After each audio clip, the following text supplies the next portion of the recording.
책 읽는 문학관 여운입니다. 오늘도 지난 시간에 이어 톨스토이 작품으로 준비해봤는데요. 그의 대표 단편 중 촛불입니다. 톨스토이는 인생을 선을 향한 쉼없는 여정, 선에 대한 희구라고 보고 있는데요. 즉 선을 인생의 목적으로 보고 다른 사람을 사랑하고 돕는 데서 행복을 찾을 수 있다고 생각했습니다. 오늘 읽어드릴 촛불도 역시 이러한 맥락에서 인간의 선에 대한 같은 주제를 다루고 있는 작품이라는 생각이 듭니다. 이 작품은 농노가 있었고 지주가 행세하던 시절을 배경으로 농민들을 괴롭히던 악독한 관리인의 행실과 그의 종말에 대한 이야기입니다. 인간은 어떻게 살아가야 하는 것인가에 대해 끝없이 질문을 던지는 톨스토이의 단편 촛불. 여운의 목소리로 만나보시죠. 구독과 좋아요, 알림 설정으로 함께 해주세요.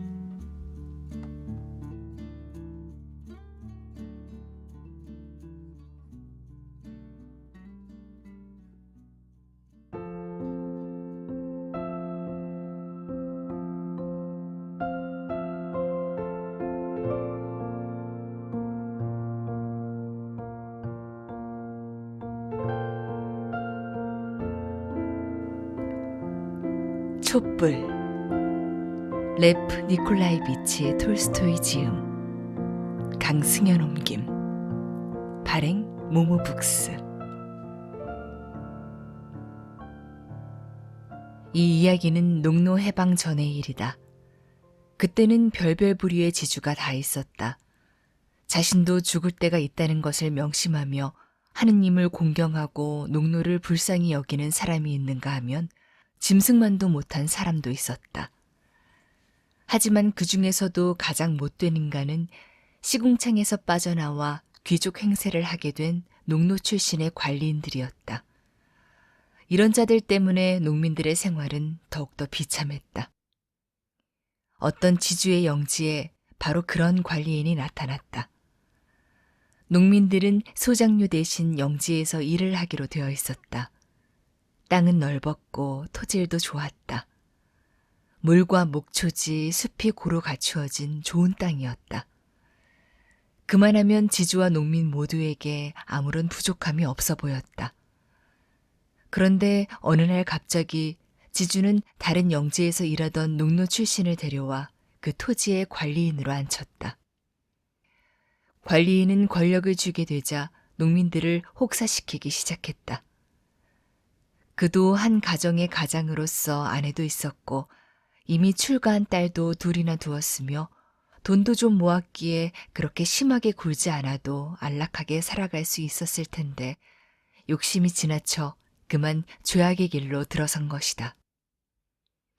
그는 농민들에게 약속된 날보다 더 많은 시간 동안 일을 시켰다. 벽돌 공장을 세워 남녀를 불문하고 끌어다가 혹사시켰고 만들어낸 벽돌을 팔아 돈을 챙겼다. 참다 못한 농민들이 모스크바에 있는 지주를 찾아가 사정을 호소했지만 아무런 소용이 없었다. 지주는 도리어 농민들을 나무라며 쫓아낼 뿐이었다. 관리인은 농민들이 지주에게 다녀온 사실을 알고 보복을 하기 시작했다. 그 때문에 농민들의 생활은 더욱더 어려워졌다. 게다가 농부들 중에는 관리인에게 동료를 밀고 하여 서로를 곤경에 빠뜨리게 만드는 질 나쁜 사람들도 있었다. 이리하여 농민들의 사이는 나빠졌고 불신의 벽은 높아만 갔다. 관리인의 횡포는 날이 갈수록 심해져 마침내 농민들은 관리인을 맹수보다 더 무서워하게 되었다. 관리인이 말을 타고 마을을 지나갈 때면 마치 늑대라도 나타난 것처럼 재빨리 몸을 숨겨 그의 눈에 띄지 않기만을 바랄 뿐이었다. 그렇게 자신을 두려워하는 걸 알기에 관리인은 더욱더 심술을 부렸고 가혹하게 노역을 시키며 괴롭혔다. 그 당시에는 그런 악독한 관리인을 죽여버리는 경우도 있었다. 어느 날 이 마을 농민들도 관리인을 처단하기 위해 한자리에 모였다. 그 중에서 비교적 용기 있는 자가 이렇게 말했다. 우리가 언제까지 저놈에게 당하며 살아야 합니까? 어차피 죽기는 마찬가지일 테니 차라리 저놈을 우리가 먼저 죽여 없앱시다. 부활절 전날 농민들은 숲에 모였다. 관리인이 지주의 숲을 손질하라고 지시했기 때문이다. 점심시간에 한자리에 모였을 때 농민들이 다시 분노하기 시작했다. 바실리 미나예프가 말했다. 이대로는 도저히 살아갈 수가 없네. 저놈은 우리를 송두리째 말려 죽일 작정이야. 밤낮을 가리지 않고 일을 시키고 게다가 제놈 마음에 안 들면 두들겨 패고 세모는 매를 맞아 죽었고 아내심은 족쇄에 채워져 곤욕을 치르지 않았나. 대체 무엇을 더 기다린단 말인가?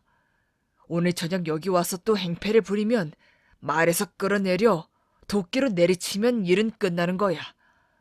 그리고 어딘가에 개처럼 파묻어버리면 누가 알겠어. 다만 우리 중 누구도 이 일을 입 밖에 내지 않기로 약속해야 해.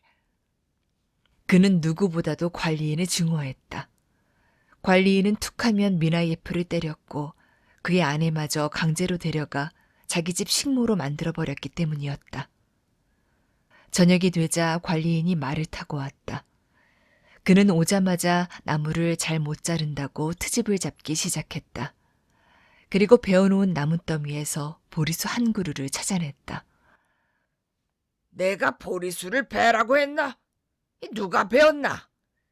빨리 말하지 않으면 모조리 매질을 하겠다. 관리인은 누가 보리수를 베었는지 조사하기 시작했다. 그러자 누군가가 시도르를 가리켰고 관리인은 그의 얼굴을 피투성이가 되도록 때렸다. 그리고 바실리도 나무를 적게 베었다는 이유로 채찍질을 당했다. 그날 밤 농민들은 다시 모였다. 바실리가 입을 열었다. 아니, 당신들도 사람이요? 꼭 매 앞에 참새들 같아. 동료를 배반하지 말자. 무슨 일이 있어도 해치우자고 했다가 막상 매가 나타나면 모두 숲속으로 숨어버리니.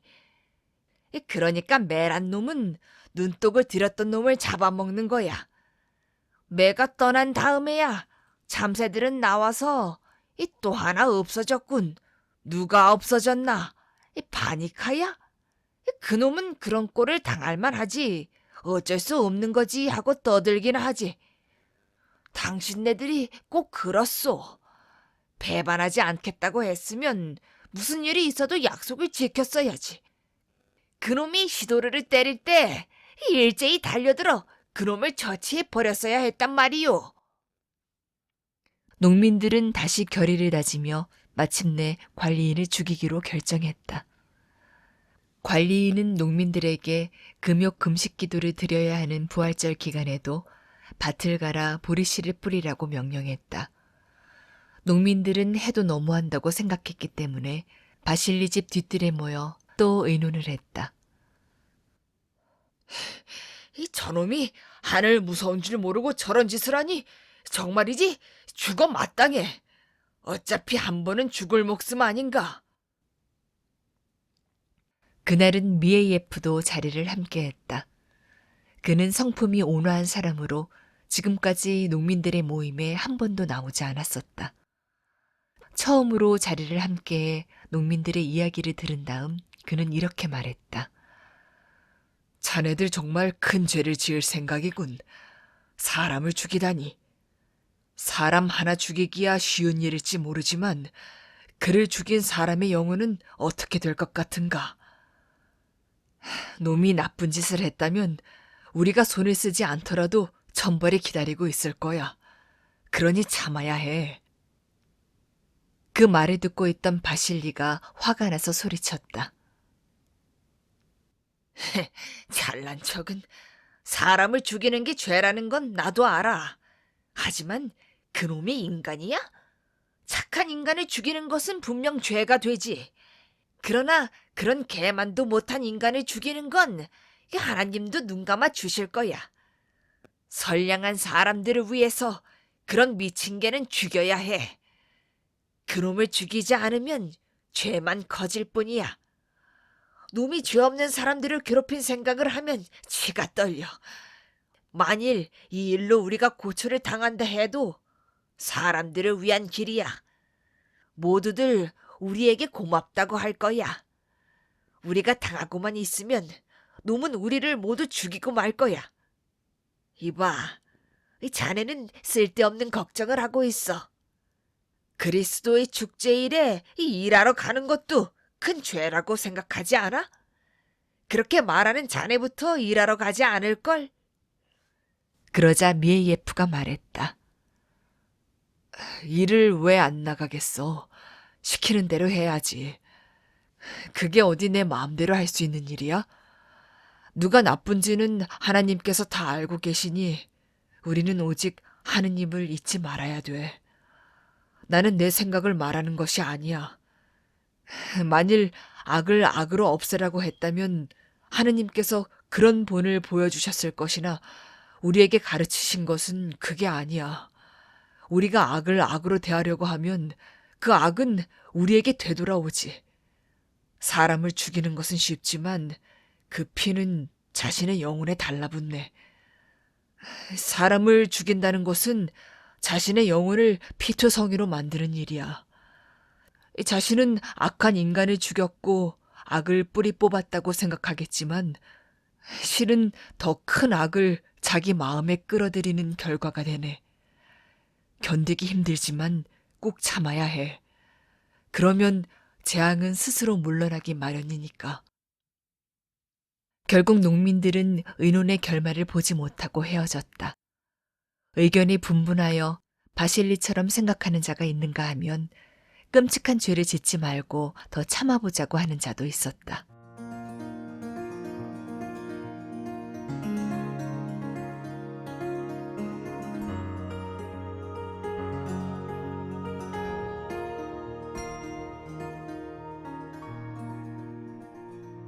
부활절 첫날 축하 행사를 끝마친 저녁 무렵 작업반장은 관리인 미하일 세뮤니치의 명령이라며 농민들에게 내일 보리씨를 뿌리기 위해 밭을 갈아야 한다고 말했다. 작업반장은 온 마을을 돌아다니며 관리인의 명령을 전했고 구역과 조까지 편성해 주었다. 농민들은 화가 치밀어 올랐으나 반항할 용기는 없었다. 다음 날 아침 모두 괭이와 삽을 들고 나가 밭을 갈기 시작했다. 교회에서는 아침 예배 시간을 알리는 종이 울렸고 사람들은 어디서나 부활절을 축하하고 있었지만 이곳 농민들만은 밭을 갈면서 일해야 했다. 관리인 미하일 세뮤니치는 늦잠을 자고 일어나 농장을 둘러보러 나갔다.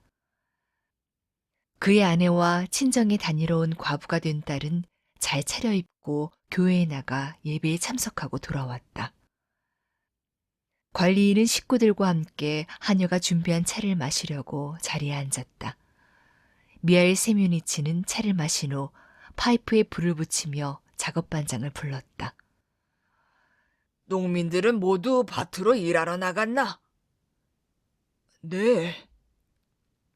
한 사람도 빠지지 않고 모두 다 나왔습니다. 제가 일할 구역도 지정해 주었습니다. 구역을 정해준 건 잘한 일이야. 그런데 일은 제대로 하고 있는지 모르겠군.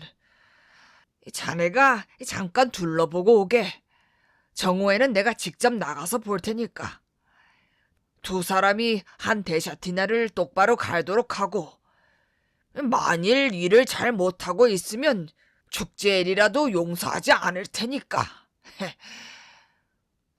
알겠습니다. 그렇게 대답하고 작업반장이 나가려고 하자 미하일 세뮤니치가 다시 그를 불러 세웠다. 관리인은 잠시 뜸을 들이더니 이렇게 말했다. 그리고 그 도둑놈들이 나에 대해 뭐라고 하는지 슬쩍 들어보게. 누가 어떤 흉을 보고 무슨 말을 하는지 내게 자세히 알려주게나. 나는 그놈들을 잘 알고 있어. 놈들은 일하기 싫어하고 게으름이나 피우니까. 먹고 마시고 노는 것만 좋아해서 밥가리 시기를 놓치면 일을 그르친다는 생각은 하질 못한단 말이야. 그러니 누가 무슨 말을 하는지 잘 들었다가 와서 보고하게. 나는 그것을 알아들 필요가 있거든. 자, 이제 가봐. 그리고 숨김없이 보고해야 한다는 걸 명심해. 알겠나? 작업반장은 말을 타고 농민들이 일하는 밭으로 갔다. 그러자 작업반장과 남편이 나눈 이야기를 들었던 관리인의 아내가 말했다. 그의 아내는 부드러운 마음의 소유자였으므로 남편을 달래면서 농민들의 편을 들었다. 여보, 그리스도의 대축제일이니 제발 죄가 되는 일은 하지 마시고 농민들을 쉬게 해줘요. 그러나 관리인은 아내의 말은 들은 척도 안 하고 비웃기만 했다. 한동안 풀어주었더니 아주 건방지게 구네. 주제넘게 참견하지 말고 입 닥쳐.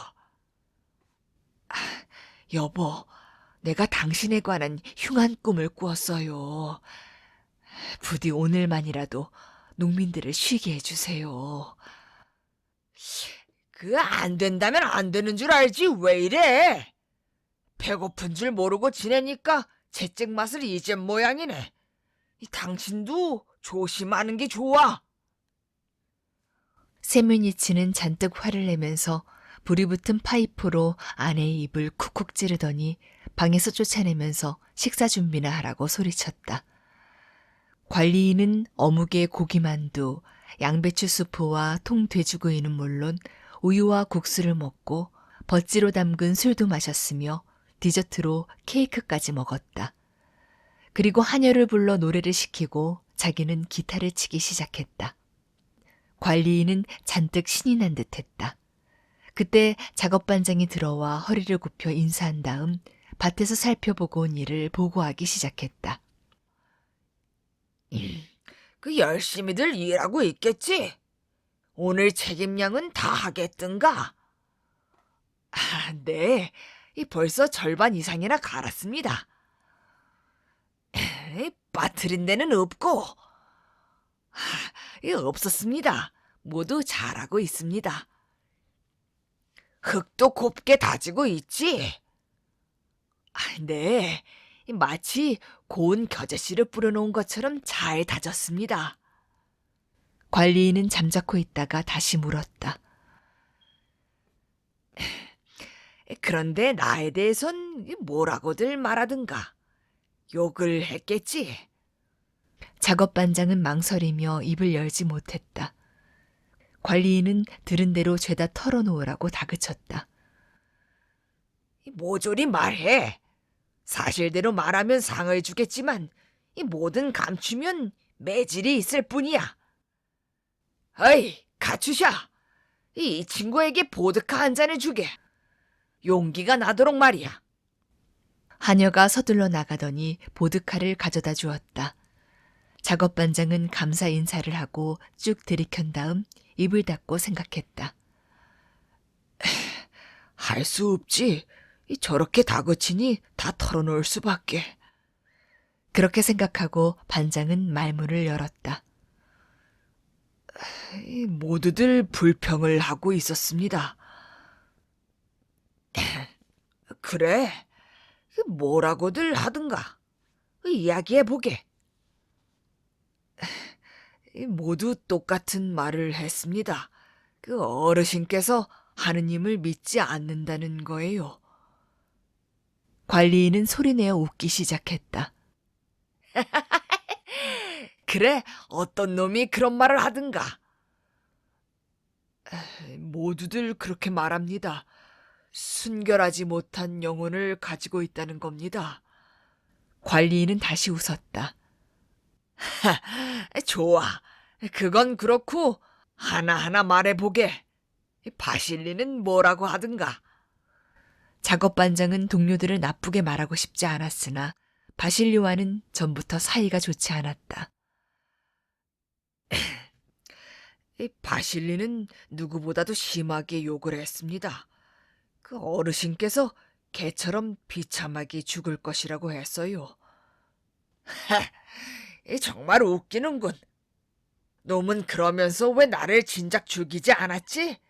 얼어붙어서 손이 나가질 않았던 모양이지. 좋아. 바실리 그놈은 내가 곧 대가를 치르게 해주지.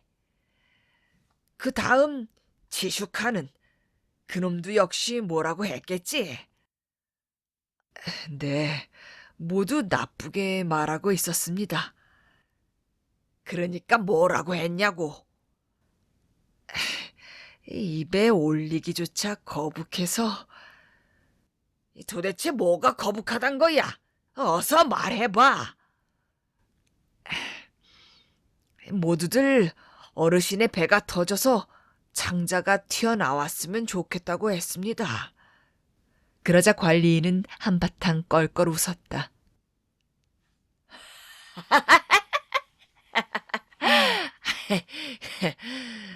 어느 놈의 창자가 먼저 튀어나올지 어디 두고 보자고. 그런데 어느 놈이 그런 말을 하든가. 지슈카? 좋은 말을 한 사람은 하나도 없었어요. 모두 욕을 해대거나 어디 두고 보자고 말하고 있었습니다. 그래, 그럼 미에이에프는 어땠어? 그놈도 욕을 했겠지? 아닙니다, 어르신. 미에이에프는 욕 같은 건 하지 않았습니다. 그 사람만 아무 말도 하지 않았습니다. 특이한 놈이어서 저도 깜짝 놀랐습니다. 도대체 뭐가 특이하단 말인가? 정말이지 너무나 이상할 뿐입니다. 제가 가까이 가보니까 그는 트루킨 언덕에 경사진 땅을 갈고 있었습니다. 더 가까이 가보았더니 그는 아주 가늘고 고운 목소리로 노래를 부르고 있었습니다. 게다가 쟁기 손잡이 사이에는 무엇인가 반짝이는 게 보였습니다. 그게 뭔데?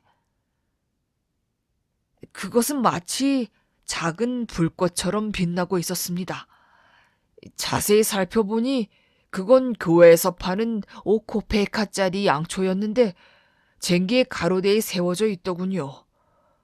그런데 이 바람이 불어도 촛불이 꺼지지 않았습니다. 그는 깨끗한 셔츠를 입고 부지런히 땅을 갈면서 부활절 노래를 부르고 있었습니다. 쟁기를 획 돌려도 아무리 힘껏 잡아당겨도 아무리 빨리 밀고 나가도 촛불은 꺼지지 않았습니다. 뭐라고 욕 같은 건 안 하고 아무 말도 하지 않았습니다. 다만 저를 보더니 부활절 인사를 하고는 다시 노래를 불렀습니다. 그래서 자네는 뭐라고 말했나? 저 역시 아무 말도 안 했습니다.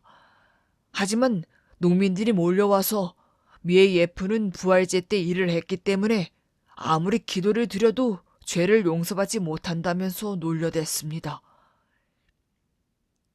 그랬더니 미에이에프가 뭐라고 하든가. 그는 그저 땅에는 평화, 사람에게는 선한 마음이 있을지어다라고 말할 뿐이었습니다. 그리고 다시 쟁기를 잡고 말을 재촉하면서 노래를 부르기 시작했고 촛불은 여전히 그대로 타고 있었습니다. 관리인은 기타를 내려놓고 잠시 생각에 잠기는 듯했다. 그리고 한효와 작업반장을 내보내고 나서 침대에 쓰러져 깊은 한숨을 내쉬며 끙끙거리기 시작했다.